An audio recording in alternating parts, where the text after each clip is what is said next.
Welcome to Modern Latin America in 15 minutes. My name is Dr. Kim Richardson, and today we're discussing the Mexican Revolution. Keep in mind that in the 1820s, Mexico got independence. It's going to be a century later that the revolution is now going to occur. Much different things here. What's the problem? What is it going to be fought over? Largely, the masses of Mexico are landless. They are working as debt peons for the landowners. Or they're living in the cities working for a pittance. What's going to have to happen is the whole structure is going to have to be changed around. The dictator was Porfirio Diaz. He had been the dictator since 1876, and he had been reelected every 4 to 6 years on the platform of no reelection. Now, he was very good in the sense that he made sure to pay off the Mexicans' debts, made a lot of money for Mexico. That's growth. But he was very bad in the sense that the people were suffering under him and living in worse conditions than ever before. Lack of development. A guy by the name of James Creelman for the Pearson's magazine came down and he interviewed Porfirio Diaz, and he said, listen, are you ever going to let anybody run against you? And he says, I have waited patiently for the day when the people of the Mexican Republic would be prepared to choose and change their government at every election without danger of armed revolutions and without injury to the national credit or interference with national progress. I believe that day has come. So he is going to allow, he goes on to say in a couple of different ways, allow an opposition against him in the next presidential election. So, 1910, Francisco Madero wrote a book saying, I am going to run against President Diaz. He was a rich landowner's son from northern Mexico, but he was then a university student at the University of California, Berkeley. He wants to run against President Diaz, but as you can imagine, what's going to happen is that he's going to sling mud, rightly so in this case, and he is going to end up in prison. So he's going to have to escape prison and go to the north. Once he's in the north, he plans to have a revolution. He's going to overthrow President Diaz by force. A lot of people come out to say, I agree with you, and to support him, such as Emiliano Zapata. He was an Indian leader of the South. And during the reforms of Porfirio Diaz, a lot of the land, ejidos especially, of the Indians were taken away. He wants land reform to take the land back from the landowners and given back to the indigenous peoples of Mexico. Pancho Villa. Pancho Villa was a bandit. According to legend, the landowner raped his sister, so he killed the landowner. It was the landowner's son that did it, and then he was forced to flee the law, and he became a bandit, preying on the rich, giving to the poor. Huerta, a general in the military, and Carranza. These guys are going to come out of the woodwork to fight alongside Madero against Diaz. Therefore, Diaz cannot win. He went into exile, and as this cartoon demonstrates, his greatest gift to his country at that time, they saw as restoring peace by saying, I'm not going to fight. Well, Madero comes back into Mexico as the temporary government, Mexico City. Zapata, his ally, comes to him and says, listen, I need land reform and I need it now. Madero said, well, you can't have it now. We have to do it slowly and methodically. This is a democracy. Zapata rose up in rebellion against Madero, and Madero sent Huerta to take care of Zapata. Instead, Huerta assassinates Madero. And he makes himself a dictator. As a dictator, Madero is not liked by anybody in Mexico, and he is hated by the United States. Well, the United States decided to assist in the revolution now by sending the troops to, right over here, invade the East. Veracruz is where most of the exports come in and out, and so we're going to invade and occupy this place. That way we could prohibit arms and ammunition and everything getting to Madero and money for his coffers. Not Madero, but Huerta, and assist in the revolution. All these people are very upset with us now. They do not want the United States interfering. The last time we tried to interfere in Mexico, the Mexican-American War, we took half of Mexico and made it part of the United States. As you can see here, the Wheel of Fortune, right? Diaz was ousted. Madero came to power. Madero was ousted. Huerta came to power. What's next? The Wheel of Fortune. So, the United States is hated, and the rest of the forces, though, continue to fight against Huerta. They formed the Constitutionalist Army of the North with Villa, Carranza, and Obregón, and also Zapata, the Liberation Army of the South. All four of those are fighting against Huerta, 4 against 1. You can imagine what happens at the Battle of Zacatecas in 1914. Huerta is defeated. He is going to have to leave the presidency, and, well, who's going to take his place? Carranza, one of these 4 revolutionaries, felt that he should be the one to take his place. Of course, Obregón is not quite sure if that's a good idea, so I put him down here. Villa and Zapata are most definitely not in agreement with this. The revolution gets muddy, which is one reason why it's so exciting to study about the revolution. They meet in 1914 then. The Convention of Aguascalientes is a very famous picture, to try to decide, okay, are we finished with the revolution? Are we continuing on with the revolution? What the heck is going on?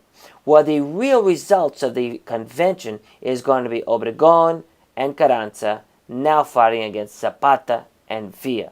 The revolution has turned into a more muddled fighting between each other. If you look at this overview that I put there, Villa and Zapata are radicals. Obregón is sort of moderate, but not super radical, not super moderate. And then way over here you got Carranza. He's very moderate, right? And so within the revolutionaries, you have all sorts of revolutionaries, and the degree in which they are revolutionaries. Well, the United States decided that we're going to continue to give guns and ammunition to Obregón and Carranza, but we're not going to give them to Zapata and Villa. Zapata, we say, is a communist. Villa is a bandit. As a result of this, when a famous battle was fought, the Battle of Celaya in 1915, between Obregón and Carranza and Villa and Zapata, Villa especially was defeated. He decides that he's so upset because he blames the United States for this, that he is going to attack the United States. Villa attacks Columbus, New Mexico on March 9th of 1916, burning it to the ground, as you can see here by this photograph that was taken after the fact. Well, as you can imagine, this is not going to make the United States happy, and we're going to cross the border to go and capture Pancho Villa. We're not going to be able to capture Pancho Villa, but we are going to attempt to do so. It's called the Punitive Expedition of 1916. And we're not going to be able to capture him for 2 reasons. Number 1, because Pancho Villa is loved by people in Mexico. He steals from the rich and gives to the poor. And number 2, it's going to be led by John J. Pershing in 1916. In 1917, he's going to have to abandon this search to go lead the American Expeditionary Force to fight in World War I. And this particular image I really like. It's the troops marching, or galloping, I guess you should say, galloping to South Carolina on their way to Mexico to try to capture Pancho Villa. Well, to make a long story a short story, Emiliano Zapata is going to be betrayed by one of Carranza's generals, who is going to pretend to come over to his side and then assassinate him. Pancho Villa, he is going to be assassinated in 1923. He was placated by given a great deal of land, and then one instance, he was coming home from a wedding, and he was fired on with these little Tommy guns and assassinated himself. Obregón is going to die not till 1928, but part of the revolution, depending on what you consider the continuation of the revolution. There's a movement that's going to come about called the Cristero Revolt. And the Cristero Revolt was opposed to what we're about to talk about, the creation of the Constitution. And they're going to assassinate Obregón. Carranza himself was also assassinated in 1920.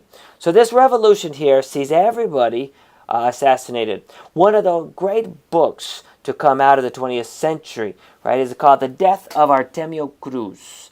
If you ever get a chance to read a great book, read that book, and it discusses not just the Mexican Revolution, but the aftermath of the revolution in a way that is very artsy and very, very, of course, well done.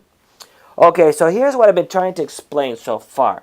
The revolution began in 1910, although some people say no, not till 1911, when you have the marching across the border. Okay, 1910 or 1911. And it continues at least until 1917. So it's a very complex and bloody revolution. And in this, what is it being fought for? Well, the Constitution of 1917 has 3 major articles, which just by talking about these articles tell you why it was fought and tells you the results of it. Article 3, education reform. Education should be secular, free, and obligatory. That everybody should have education. Well, that is going to be a key thing. However, one of the problems is going to be that the church was in control of education. So by having education reform, it is going to be anti-clerical. They would say anti-secular as well. And it's going to take the power away from the clergy. The second article, 27, land reform. The lands seized illegally from peasants during the Porfiriato have to be restored. You got to give it back. What's also important about this one is it says that only Mexicans, not foreigners, could own land. That means that many companies, such as the oil companies and the railroad companies owned by the United States, they are supposed to give them back to Mexico. Ironically, they don't give them back immediately. In fact, they withhold recognition of the Obregón government until Obregón promises not to enforce those all of Article 27, at least with regards to these 2 companies. The third article, Article 123, is labor reform. It says you're going to have an 8-hour, 6-day work week, minimum wage, equal pay for equal work regardless of sex or nationality, and the right to strike. So why was this revolution fought? Education, land, and labor. All 3 are going to benefit as a result of this revolution and the Constitution of 1917. One of the great problems is ending the revolution. If I just come right here to this last slide and say, Mexico had a revolution, but did it end in 1917 with the Constitution? No. Because as we're going to see, many people opposed these 3 articles, especially the clergy. And people are going to rise up in rebellion against this, against the whole idea of enforcing the Constitution of 1917. But wait a second. Today, is there truly education reform, land reform, and labor reform? You fought from this one decade, 1910s, but in the 1920s and 30s, then people stopped enforcing these aspects of the revolution. No longer did the president of Mexico truly issue land reform or labor reform. Education reform, it can be debated.